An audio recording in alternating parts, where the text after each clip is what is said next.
রণে বনে জলে জঙ্গলে যেখানেই বিপদে পড়বে আমাকে স্মরণ করবে, আমি তোমাদেরকে রক্ষা করব।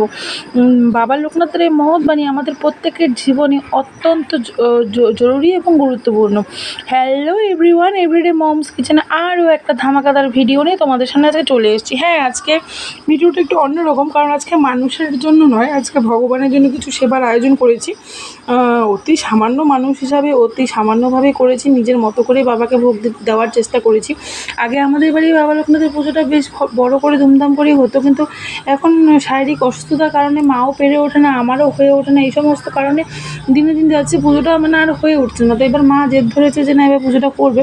তো আমিও আর বাধা দিইনি, আমার বরেরও খুব ইচ্ছা ছিল, তো ও খিচুড়ি ভোগের কথা বলেছিল। তো আমি বললাম যে খিচুড়িটা করবো, কিন্তু মা যেহেতু আগাগোড়াই সাদা অন্নই দিয়ে এসছে ঠাকুরকে ভোগ হিসেবে, তো সেই অন্নটাও করে দেবো।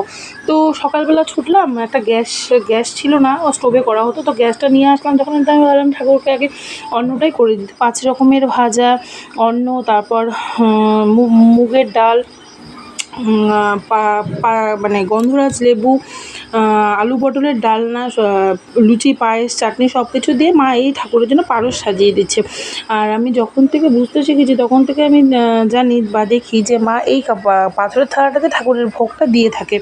তো এই বছরও তার অন্যথা হলো না, মা সুন্দর করে সাজিয়ে দিয়েছে, সমস্ত কিছু ভোগটা নিজের হাতেই করলাম, করে তারপর মা এই যে সাজিয়ে দিয়েছে। আর দেখতে পাচ্ছি লুচি ভাজতে গিয়ে এত কাছের আমি লুচি ভাজতে গিয়ে তেল হাতের মধ্যে পড়ে গেছে, যেই কারণে হাতটা ভীষণ ব্যথা করছিল আর জ্বলছিল। যাই হোক, ঠাকুরকে ভোগটা দিলাম এবং সকলে পুজো মন দিয়ে করলাম।